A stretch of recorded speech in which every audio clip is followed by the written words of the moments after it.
You've heard of Toys R Us, but what about Kids R Us? Kids R Us was a discount kids clothing store that was founded in February of 1983 in Paramus, New Jersey, and Brooklyn, New York, which those were the first two stores. They would stay in business until 2004 when they folded. The stores were much like their Toys R Us stores. They had the same lettering, but they only focused on kids' clothing.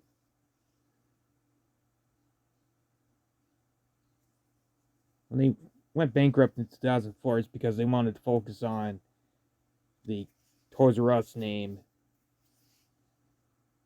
And honestly, most of these Kids R Us stores actually went inside the Toys R Us stores.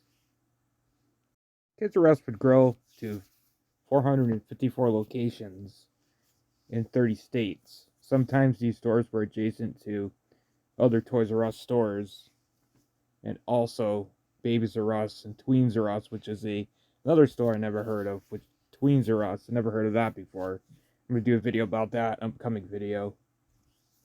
Everybody talks about Toys R Us, but Kids R Us is something that is forgotten about. Basically, everybody talks about Toys R Us closing and everything, and all the stores closing, but Kids R Us was also a store that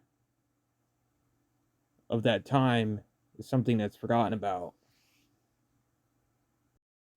Kids R Us was Toys R Us attempt at competing with Children's Place, which is another similar chain that they're trying to compete with.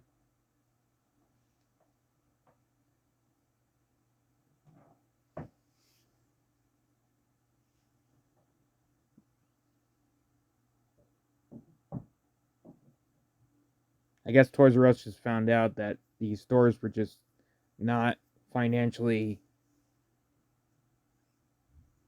finan- financially good to continue them, and they closed them in 2004. Probably because they could just put these stores inside of other Toys R Us stores and just have more money to remodel the Toys R Us stores to have these stores inside. That's what I'm guessing, because most Toys R Us also had the Kids R Us name underneath their stores. So I'm guessing that might have been the reason why they closed them, because they could have just did that. They could have just remodeled the stores to have Kids R Us in them, and that's what they did. Instead of having a physical location, they could just have. By the time that they closed, they only had 154 stores, so I'm guessing most of the stores probably closed after. Thanks for watching this video.